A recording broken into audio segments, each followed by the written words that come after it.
Many of us have seen at least one of the thousands romantic Hollywood films, and it's clear they often present relationships in unrealistic ways. They show love as effortless, jumping into intimacy with someone you have just met. Viewers may watch these movies and say, I want a romance like I see in a notebook, or I need the guy or girl of my dreams to be like this, or to do this.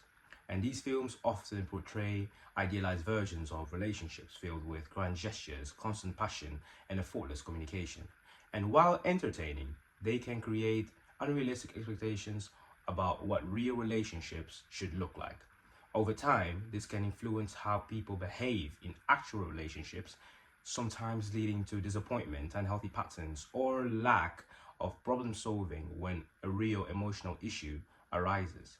And in this video, I will explore the two main reasons on how and why Hollywood often presents unrealistic relationships using the user's gratification theory and the cultivation theory to explain their impact.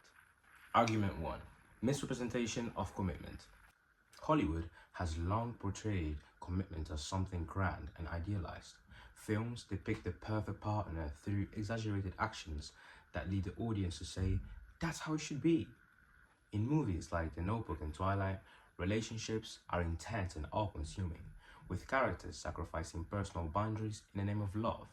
Passion is shown as enough to sustain commitment, and makeovers are presented as ways to become more desirable, suggesting that external changes lead to deeper emotional connections.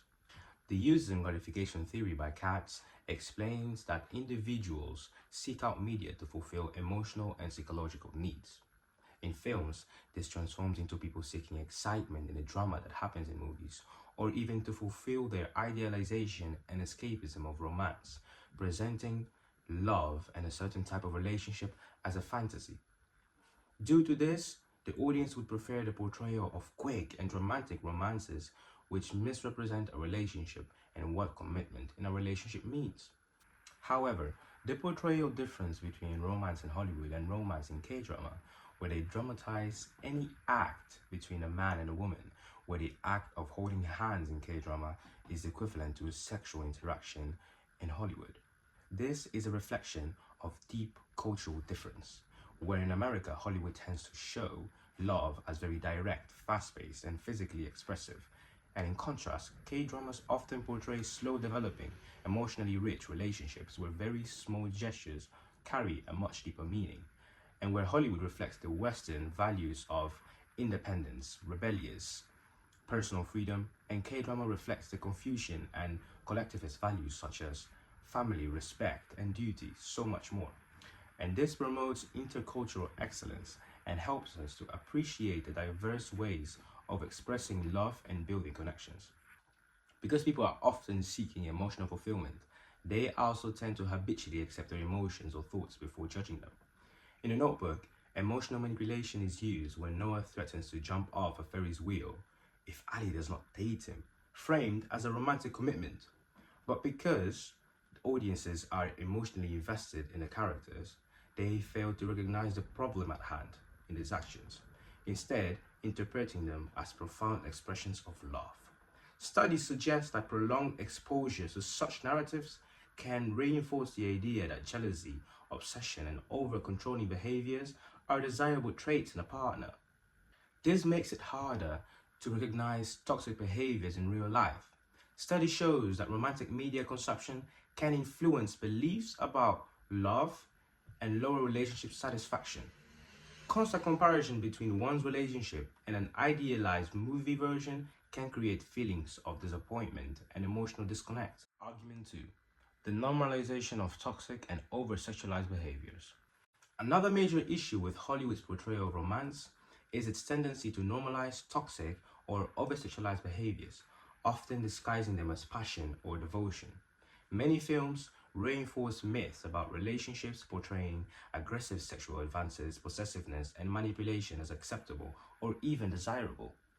An extreme example is the movie 365 Days, where a mafia boss kidnaps a woman and gives her a year to fall in love with him, romanticizing coercion and abuse. Similarly, 50 Shades of Grey features Christian Grey ignoring Anna's boundaries, yet the film frames it as love and not emotional abuse. And because of this, The cultivation theory by Gerbner suggests that prolonged exposure to certain media messages can shape viewers' perception of reality. When films consistently present coercion, stalking, and emotional manipulation as romantic, audiences may become desensitized to these behaviors or even consider them as normal. The repetition and exposure of this type of media starts to shape the thoughts of that person and their perception of what reality is. And this is not new. Classic films reflect this too. In Grease from 1978, Sandy changes her entire personality to win Danny's love. In What Women Want from 2000, unethical manipulation is framed as comedy. These narratives suggest that compromising personal values or autonomy is necessary for romantic success. Over time, these portrayals can influence real-life relationship expectations, making audiences more tolerant of coercive or controlling behaviors. To conclude, the user gratification theory and the cultivation theories show that the media does more than entertain. It shapes beliefs, expectations, and even behaviors. While we may claim control over media's influences, societal trends suggest otherwise. Films aren't to blame for every failed relationship, but they do shape and mislead romantic norms and normalize toxicity to young individuals. While not all viewers are equally affected, many still internalize core messages in these films, as stated by Coyne. Understanding how the media normalizes certain behaviors helps us to recognize it, demand healthier representations, and educate viewers about boundaries, consent, and mutual respect. Perhaps show them the tea video. Unconscious people don't want tea. Now, the next time you're watching your favorite movie, think this. Would your favorite rom-com still be romantic if it happened to you?